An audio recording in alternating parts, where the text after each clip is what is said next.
안녕하세요. 시댁과 영근은 30대 여성이에요. 남편과는 결혼정보회사를 통해서 만났습니다. 일단 제가 결혼정보회사를 이용했던 건 사실 어디서 남자를 만나야 할지 모르겠더라고요. 대학 졸업 후 일만 하다 보니 순식간에 30은 넘었지. 시간 낭비는 하기 싫지. 그러다 주변 언니들의 추천으로 결혼정보회사에 등록을 하게 됐어요. 회사를 통해서 만나서인지 남편 조건 자체가 무난했어요.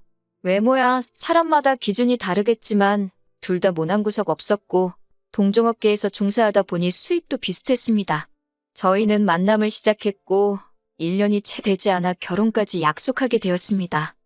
양가 부모님들 다 노후 준비도 되어 있었고 크게 걱정할 거는 없는 분위기였어요. 상견례 분위기도 괜찮았고요. 그런데 본격적으로 결혼 준비를 시작하고 얼마 지나지 않아서 어머님이 저를 따로 불러 혹시 반반 결혼에 대해서 어떻게 생각하냐고 물으시더라고요. 갑작스러운 어머님의 말씀에 당황한 저에게 어머님께선 장남인 아주버님이 아직 미혼이라 그렇다며 사실 남편에게는 6살 많은 형이 있었는데 미혼이었거든요. 원래 시댁에서는 어떻게든 아들 둘을 순서대로 결혼시키려고 했다는데 뭐 아무튼 어머님 말씀이 차남을 장남보다 먼저 장가보내는데 돈까지 해주는 걸 알면 장남인 아주버님이 속상해할 것 같다나요? 좀 황당했지만 한편으로는 이참에 받지 말까? 그런 생각도 들긴 했어요. 솔직히 시부모님이 지원해주신다는 5천만 원이 크다면 큰 돈이긴 하지만 주변에 시댁 도움받고 결혼했다가 이리저리 끌려다니는 케이스를 제법 봐서 그런지 깔끔하게 안 받는 게 나을지도 모르겠다 싶더라고요. 결국 양쪽 부모님의 도움 없이 저희 둘만의 힘으로 신혼살림을 시작했습니다. 그래도 양쪽 부모님께 할도리는 하고 살았어요. 맞벌이를 하다 보니 첫 해를 지난 후에는 대부분 용돈을 드리거나 외식을 하는 편이긴 했지만 그래도 최선을 다해서 잘해드리려고 했어요. 이후로 어느 다른 부부들처럼 별거 아닌 이유로 속상하고 서운한 적도 있었지만 또 별거 아닌 이유로 즐거워하며 그렇게 부부 생활을 이어갔습니다. 그러다 아주버님이 장가를 가면서 생각지도 못한 문제들이 발생하기 시작했어요. 아주버님께서는 당신보다 10살 어린, 저보다도 어린 여자와 결혼을 했습니다. 그게 화근이었을까요? 솔직히 4살이나 어린 형님을 대하는 게 편한 건 아니었지만 적당한 거리 유지하고 예의만 잘 지키면 적어도 문제는 없을 거라 생각했지요. 하지만 형님이라는 이 여자가 저를 상대로 말 같지도 않은 기싸움을 시작하더라고요. 뭐 저도 당하고만 사는 성격은 아니라서 매번 형님의 신경전에 놀아난 건 아니지만 그래도 말이 나온 김에 이야기를 해보자면요. 형님이 들어오고서 처음 맞는 아버님의 생신이었어요. 형님이 들어오기 전에는 첫 해에만 제가 집에서 챙겨드렸고 이후로는 계속 외식을 하고 있었거든요. 그런데 형님이 들어온 이후로는 아무리 그래도 집에 며느리가 둘이나 있는데 어떻게 시부모님 생신을 바깥 음식으로 때우냐며 앞으로는 무조건 집에서 챙겨드리자는 겁니다. 그것도 생신 당일에 말이지요. 저는 직장을 다니고 있었으니 그건 어려울 것 같다고 했고 그러자 형님이 저더러 돈을 내랍니다. 제가 재료비를 대면 자기가 장 봐서 상을 차리겠다고요. 내키진 않았지만 무조건 싫다 하기도 뭐했고 어쨌든 저도 시집온 첫 해에는 직접 상을 차렸으니 형님 말대로 할까 싶더라고요. 그렇게 아버님 생신 당일이었습니다. 다시 볼 일도 없을 것 같으니 까놓고 이야기할게요. 제가 50만 원이나 보내줬는데 그 돈은 다 어디로 갔는지 상위에는 뭐 하나 막말로 찍어 먹을 게 없더라고요. 미역국도 소고기를 넣은 건지 어쩐 건지 모르겠고 반찬도 이건 뭐 새로 한 건지 먹던 걸 꺼내놓은 건지 그렇다고 좋은 날 식구들 앞에 놓고 반찬 타박을 하기도 그렇고 돈 어디다 썼냐 따져 묻기도 그래서 혼자 짜증을 삭혔지 뭐라 하진 않았습니다. 시부모님께서 차려진 생일상을 보시더니 형님더러 고생이 많았다 그러시더라고요. 그러면 솔직히 제가 형님이라면 아니라고 그래도 동서가 돈도 보태고 했다 뭐 이 정도는 말을 했을 것 같아요. 그런데 형님이 한다는 소리가 돈도 많이 들고 고생도 많이 했다며 한마디로 자기 혼자 다 했다는 식인 거예요. 그러면서 덧붙이기를 동서는 바깥일 하느라 바쁘잖아요. 이런 건 맏며느리인 제가 챙겨야죠. 그러대요. 그것도 좋게 들리진 않았는데 귀에다가 한다는 소리가 사실 마음만 있으면 못할 게 어디 있냐고요? 저도 사람인데 돈은 돈대로 썼는데 알아주는 사람은 하나 없으니 기분이 좋았겠어요? 솔직히 순진한 내가 당했구나. 형님이 보통 약은 게 아니네. 그렇게 깨달음만 얻었지요, 뭐. 그 50만 원을 형님한테 줄 게 아니라 시부모님한테 따로 드렸어야 하는데. 그런데 더 어이가 없었던 건 이윽고 가족들의 식사가 끝나자 형님이 상 치울 생각도 안 하고 시부모님하고 같이 거실로 쪼르르 나가더라고요. 딱 분위기가 보아하니 저더러 치우라는 거였지요. 저는 손도 까딱 안 하고 그 뒤를 따라 거실로 왔습니다. 그리고는 저도 TV도 보고 시부모님하고 이런저런 이야기도 하다가 다음날 출근 때문에 먼저 남편하고 집에 왔어요. 집에 도착해서 씻고 잘 준비를 하고 있는데 형님한테 전화가 걸려왔습니다. 전화를 받으니 대뜸 설거지를 안 하고 가는 게 어딨냐고 묻더라고요. 그거 제가 해야 되는 거였냐고 물으니 자기가 차리지 않았냐고 그러면 정리는 제가 하는 게 매너 아니냐입니다. 형님이 먼저 나서서 아버님 생일잔치 준비하신 거 아니냐고. 저는 형님 집에 초대받아간 손님이었고 제가 남의 집에서 설거지까지 해야 되는 줄은 몰랐다고 대꾸했어요. 그리고 솔직히 돈 들인 걸로 충분히 제 몫은 한 거 아니냐고 한마디 했지요.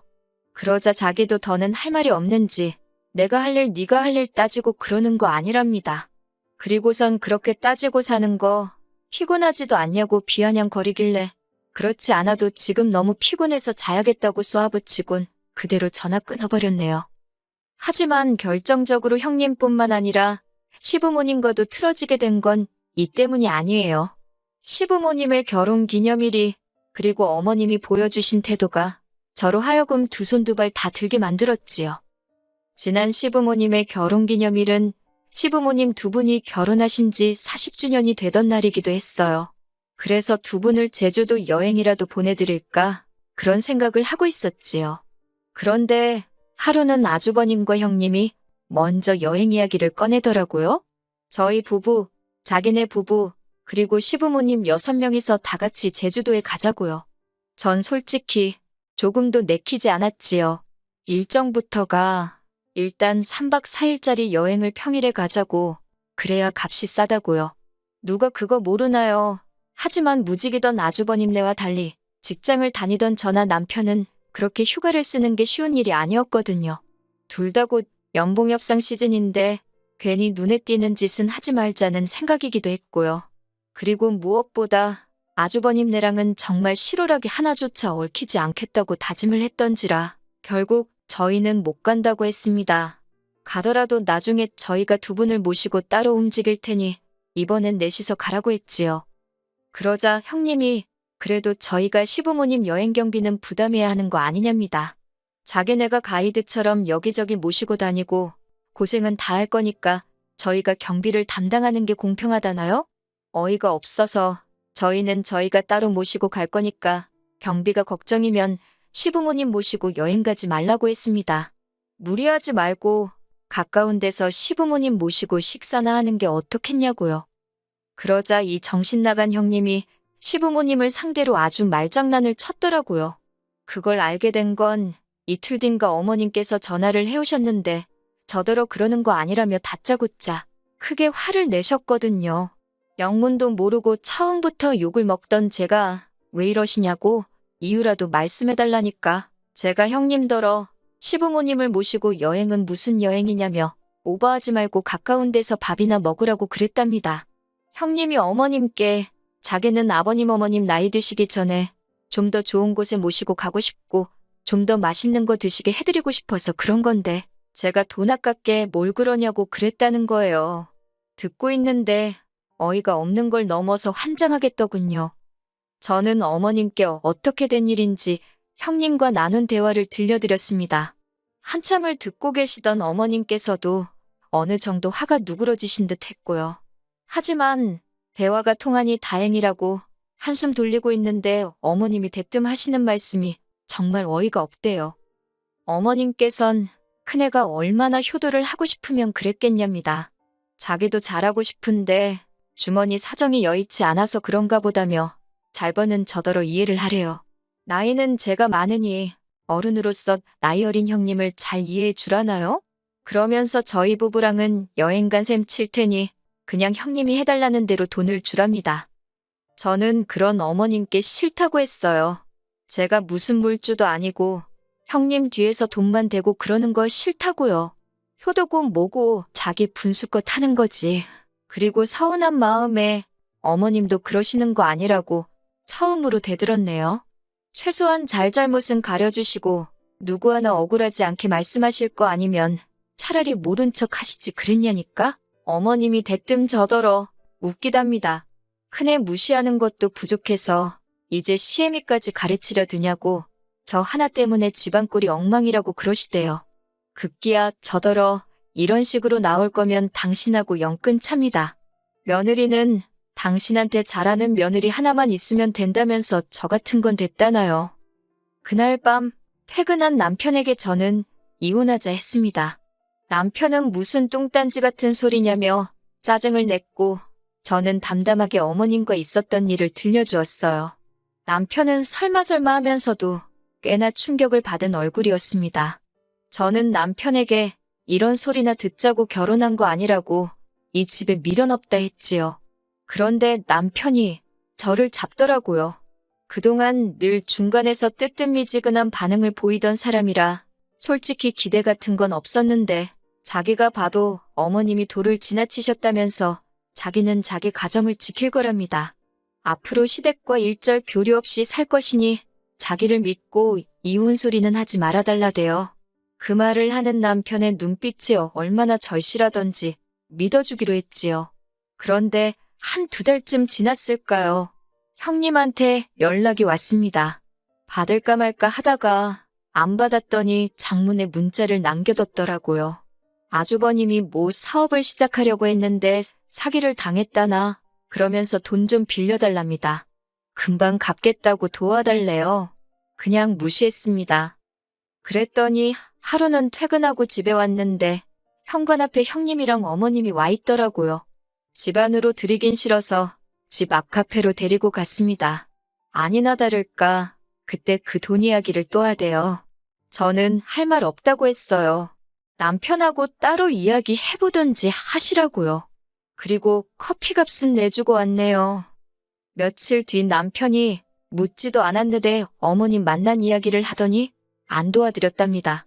솔직히 시부모님 두 분 중 한 분이 아픈 것도 아니고 또 아주버님 일이라는 게 짜증나더래요. 자기도 언제까지 거기 수발 들어주며 살 수는 없다며 남편이 단호한 태도를 보여주니 솔직히 안심이 되더라니까요. 앞으로도 남편이 잘 행동하리란 믿고 살아도 될 것 같아요. 긴 이야기 들어주셔서 감사합니다. 오늘의 사연은 여기까지입니다. 구독과 좋아요, 알람 설정해주시면 앞으로 더 좋은 사연으로 찾아오겠습니다. 감사합니다.